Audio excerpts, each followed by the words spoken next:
ஏற்கனவே திருமணமாகி 2 குழந்தைகள் உள்ள நிலையில் இளம் பெண்ணை காதலித்து ஏமாற்றி மணந்ததால் ஊர் கூடி போலீஸ் மாப்பிள்ளையின் முதுகில் கையால் மொய் எழுதிய காட்சிகள்தான் இவை.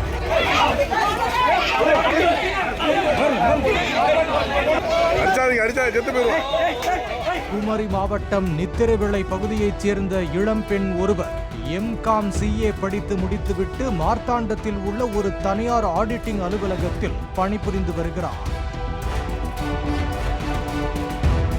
கடந்த 2 வருடங்களுக்கு முன் கொரோனா காலத்தில் பேருந்தில் வேலைக்கு சென்று வந்த போது மார்த்தாண்டம் பகுதியில் சோதனை சாவடியில் பாதுகாப்பு பணியில் ஈடுபட்டிருந்த அம்பாசமுத்திரம் காவலர் ராஜேஷ் என்பவருடன் பழக்கம் ஏற்பட்டுள்ளது. அந்த பெண்ணிடம் செல்போன் நம்பர் வாங்கி முதலில் அந்த பெண்ணை காதல் வலையில் வீழ்த்திய ராஜேஷ் சில மாதங்கள் கழித்து பெண்ணின் தாய் தந்தையிடமும் பழக்கத்தை ஏற்படுத்திக் கொண்டுள்ளார். பெண்ணை திருமணம் செய்து தருமாறு கேட்டுள்ளார். தான் சென்னையைச் சேர்ந்தவர் என்றும் தன்னுடைய தாய் தந்தையர் இருவரும் சிறு வயதிலேயே தன்னை பாட்டியிடம் ஒப்படைத்துவிட்டு சென்று விட்டதால் தனக்கு உறவினர்கள் என்று யாரும் இல்லை என்றும் கூறியுள்ளார். இதனை நம்பி பெண் வீட்டார் 15 சவரன் தங்க நகையை வரதட்சணையாக போட்டு தடபுடலாக வியாழக்கிழமை காலை வீட்டின் அருகே உள்ள ஒரு கிறிஸ்தவ ஆலயத்தில் வைத்து திருமணம் நடத்தியுள்ளனர்.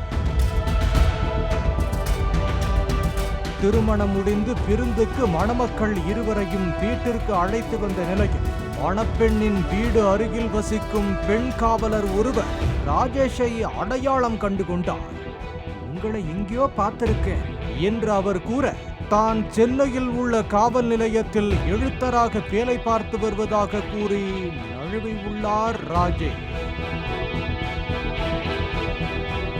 2 வருடங்களுக்கு முன் கொரோனா காலத்தில் தன்னுடன் களியக்காவலை சோதனை சாவடியில் பணியில் இருந்த காவலர் ராஜேஷ் தான் இவர் என்பதை கண்டறிந்த அந்த பெண் காவலர், உனக்கு ஏற்கனவே திருமணமானதாகத்தானே கூறினாயே என்று கேட்டதோடு மணமக்கள் இருவரையும் சேர்த்து புகைப்படம் எடுத்து காவலர்கள் வாட்ஸ்அப் குழுவில் போட்டதும் போலீஸ் மாப்பிள்ளை பொறியில் சிக்கிய எலியாய் சிக்கிக் கொண்டார்.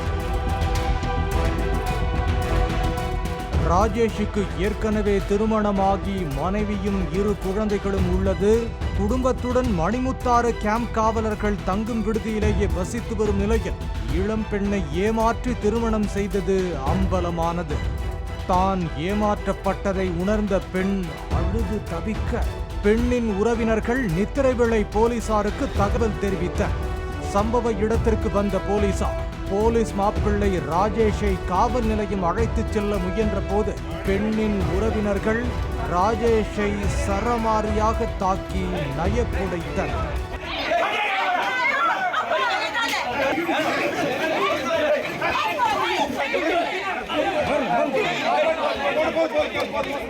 விழுந்த டி-ஷர்ட்டோடு ராஜேஷை மீட்ட காவலர்கள் ஆட்டோ ஒன்றில் ஏற்றி காவல் நிலையம் அழைத்துச் சென்றனர். பெண் வீட்டார் அளித்த புகாரின் பேரில் போலீசார் ராஜேஷ் மீது வழக்கு பதிவு செய்து விசாரணை நடத்தி வருகின்றனர். கொரோனா காலத்தில் ஊரே அடங்கியிருந்த நிலையில் போலீஸ்காரர் ராஜேஷ் பார்த்த காதல் டியூட்டிக்கு பெண் வீட்டார் இன்று போனஸ் கொடுத்து ஜெயிலுக்கு அனுப்பி வைத்துள்ளது குறிப்பிடத்தக்கது. பாலிமர் செய்திகளுக்காக களியக்காவிளை செய்தியாளர் நிதின்.